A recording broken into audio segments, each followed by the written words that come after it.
I recently had a profound realization about religion, especially concerning Christianity, since I once was a Christian.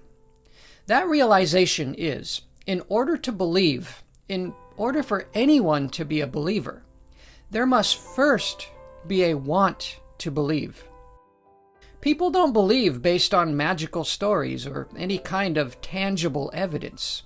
Jesus isn't going to appear in a flash of light or a ghostly manifestation and say, "Hey, I'm Jesus." Most Christians willingly admit this. Most religions will admit this as well. Christianity, Islam, Judaism, all will say, you have to have faith. Such beliefs do not necessarily require any evidence at all, but rather stress a hope, a desire, a want. Without the want, you are not likely to believe in any religion, or you might find yourself in the process of losing one. I know just how true this is firsthand. I remember how long it took for me to become a non-believer. It wasn't like a light switch that just flicked off. It took a few years. This is because I wanted it to be true. The more and more I researched honestly and with an open mind, the more the facts and reason began to imply how it is highly unlikely any of this stuff is reality. But I still wanted it to be true. Eventually, the facts would firmly suggest how this is completely implausible in every way. But my want for it to be true still kept me hanging on, despite the facts. Once my desire changed from wanting to believe in Jesus to a wanting to know whatever is true, it is only then that my mind would allow and accept the facts and begin applying logic and reason, resulting in a swift and natural decline of my religious beliefs. I now can see clearly how every single Christian wants to believe in Jesus and nothing else. And this wanting produces a very interesting side effect. Believers will effectively block out, revise, and reinterpret information to support what they want to be true. This behavior is widely known, understood, and recognized psychologically as confirmational bias and cognitive dissonance. Pause on the video if you would like to read the full description of both. This is the standard uniform for most religious minds. As a result, a Christian is no more likely to convert a Muslim as a Muslim is no more likely to convert a Christian, and neither can understand how the other cannot see. A want to believe is a requirement for both of these religions, or you won't believe. It is the desire, the wanting, that puts these psychological principles into play. Since having this page and having discourse with many believers, I have found just how prevalent these psychological fortifications truly are. When speaking with a believer, the vast majority, if not all, are nearly incapable of registering what I am saying when I'm arguing a case. It almost seems like I am that Charlie Brown teacher going, "Wah, wah, wah." Also, when they are watching a video of mine, they seem to be at the same time repelling it, almost as if they are incapable of absorbing or really digesting any of the content. I almost always receive a comment about something I did not say, or a complete misrepresentation of something I did say. Oftentimes they will demand an answer from me on a counter-argument that I had already covered and explained in detail, as if they completely blacked out through several parts of the video. They will frequently fail to understand a theme or overall PowerPoints I am trying to establish. For a believer, my content and words are almost always distorted or mistranslated into what they want to believe I am saying. This is cognitive dissonance and confirmational bias at work. Every single believer seems to be bound by these mental bindings to some degree. Muslims, Christians, Hindus. It doesn't mean that Muslims or Christians are not intelligent people. Some are just as bright as university professors. It's just that this one area of discourse has been quarantined. It's protected. They are under the influence of these heavy psychological chains that protect their cherished beliefs from being attacked or weakened. And believers are likely to feel attacked or even become outraged when you do criticize these beliefs. I have had believers on multiple occasions rage on me, and many have even asked me why I hate Christians. You see, criticizing somebody's religion is likely to be translated as hateful. Opposition is not only intolerable for most believers, but it is hate speech. However, that is not my experience. I don't hate anybody. There's no hate in me. For me, opposition is healthy and good, and even fun or entertaining. I have found that studying Christianity and applying criticism is fascinating. From my perspective, what I do is no different from someone like Rush Limbaugh, who criticizes or even insults Democrats every day, publicly. It doesn't mean Rush Limbaugh hates anybody. He just disagrees with and picks on your politics. Similar to myself. I just think your beliefs are unreasonable and wrong. But criticizing religion here in 2021 might get you burned at the stake. I mean that metaphorically, of course. But if you rewind the clock back a few hundred years, well, they really were burning naysayers at the stake, and maybe even recently in some remote Islamic places. If you dare to actively speak out, be prepared to lose friends or family. You are likely to be the one who is hated. Religion has always created conflict and division of this nature, not only between friends and families, but also cultures and nations worldwide. You see, if you're not a Christian, you're an outsider who is certainly bound for hell. Otherwise, what would be the point of missionaries and proselytizing? But the good news is that we are beginning to see a change. I have realized I am not alone. Many of you and people all around the world, especially our younger generations, are beginning to recognize the facts, the arguments, the debates, as they are made much more available in our pockets, our phones and tablets. And religion is consistently losing on the debate floor. In fact, Christians are becoming more and more afraid to engage. I can't find any believers who would spar with me in front of a live audience. They just disappear. I think they are frightened. Probably because of a host of illogical fallacies, and they have no evidence. In fact, the evidence overwhelmingly suggests they are wrong. I wouldn't want to debate on their side either. My friends, we're out of the industrial age and now into the informational age.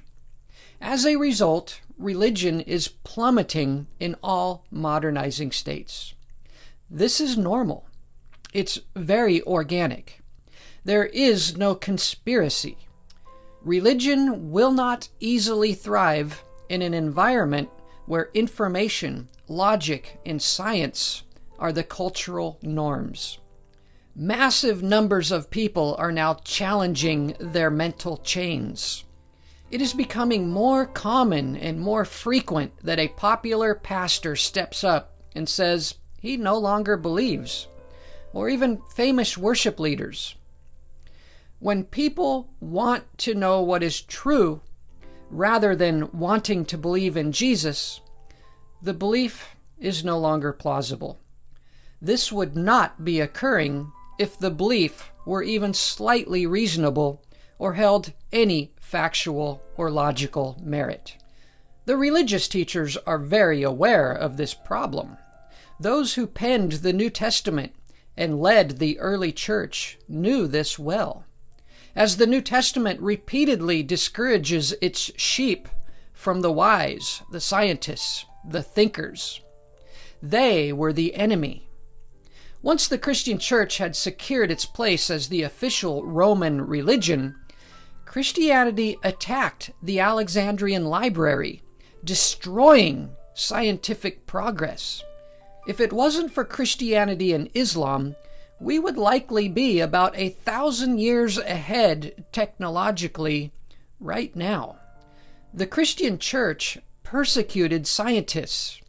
Christians murdered some of our greatest thinkers in cold blood for practicing science, calling it blasphemy.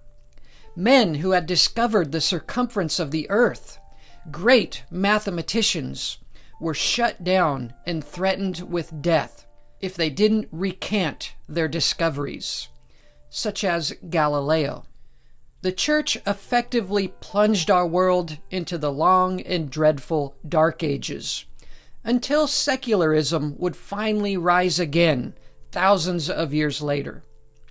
Secularism freed and improved humanity around the world, and it still has a lot of work to do. Unfortunately, secularism is still the enemy to many Christians.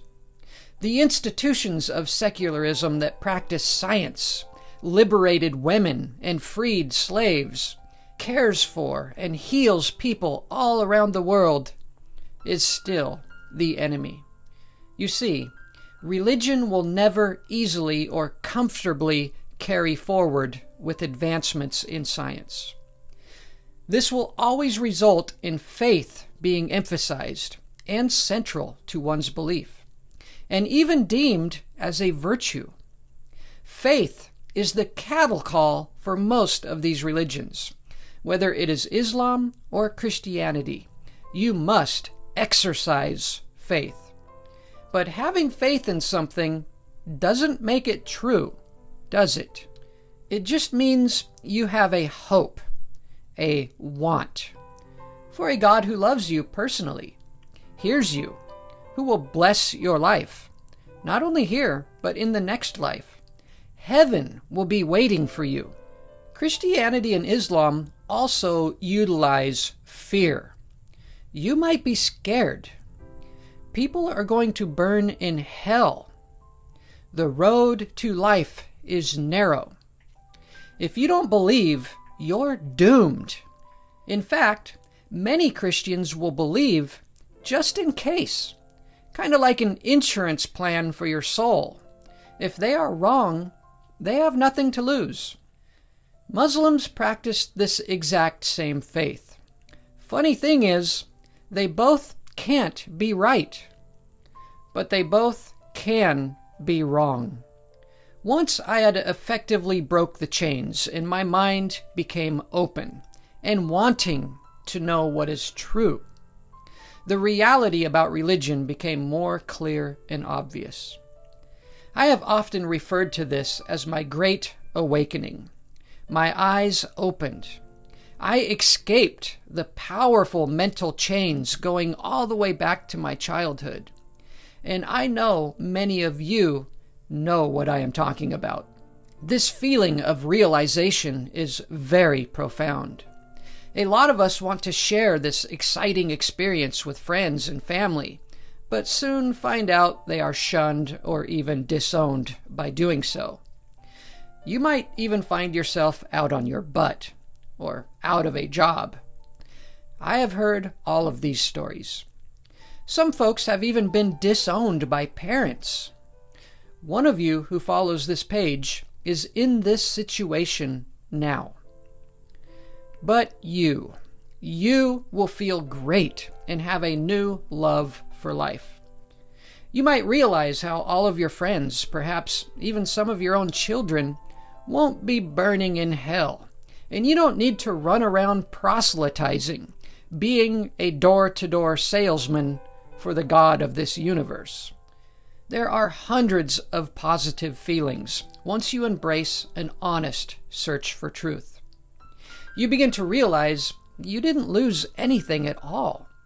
Many will not even lose a concept of God at all. They have just stripped the man-made titles, and God becomes bigger and more encompassing. You didn't lose hope. You didn't lose joy. In fact, quite the opposite. You have gained. You've gained a new appreciation for life. Some have expressed moral improvements and an overwhelming feeling of being accountable for their actions, loving even more and bigger. This was definitely my experience. All of the character flaws I maintained as a Christian became cleaned up as I now realized I really am responsible for how I treat people and my actions. There is no scapegoating. Integrity and virtue became even more important in my life. Making right my wrongs became vital to my growth. Christianity had made me morally lazy. This is exactly what the Jews have been saying about the dangers of Christianity for hundreds of years now. Well, those notorious Jews, they were right. You might even find yourself really enjoying the mysteries of life, the exciting search for and discovery of what this universe is, consciousness, the fabric of space. Who are we? What are we? You are now likely much more interested. You're like a brand new being in a wide and mysterious world. A child again. My new favorite pastime is a conquest for truth, with no chains. I am completely open-minded to whatever is true, to wherever the compass points. None of this would be possible under the influence of a religion. Unless, of course, that religion, without the want, proved to be true. I am even open to this idea. All is fair game. So far, as I continue my investigation into Christianity, I cannot find anything even remotely feasible. But, hey, I'm always willing and ready to be convinced or stand corrected. But I will not be easily fooled again. Stay strong and wise, my friends. Hello, friends. Please help me grow this page by becoming a subscriber and clicking the support button right down below if you're watching on Facebook. Or go to patreon.com/stairwaytoreason and sign up, become a member for as little as $1 a month. And if you don't like subscribing and signing up for things, I have a PayPal where you can make reoccurring monthly donations for as little as $1. It's safe, fast, and super easy. Just ask for my PayPal link in the comments below. Thank you so much, my friends, and stay strong and wise. I don't believe in masquerades. I don't believe that you're okay. I don't believe that God will save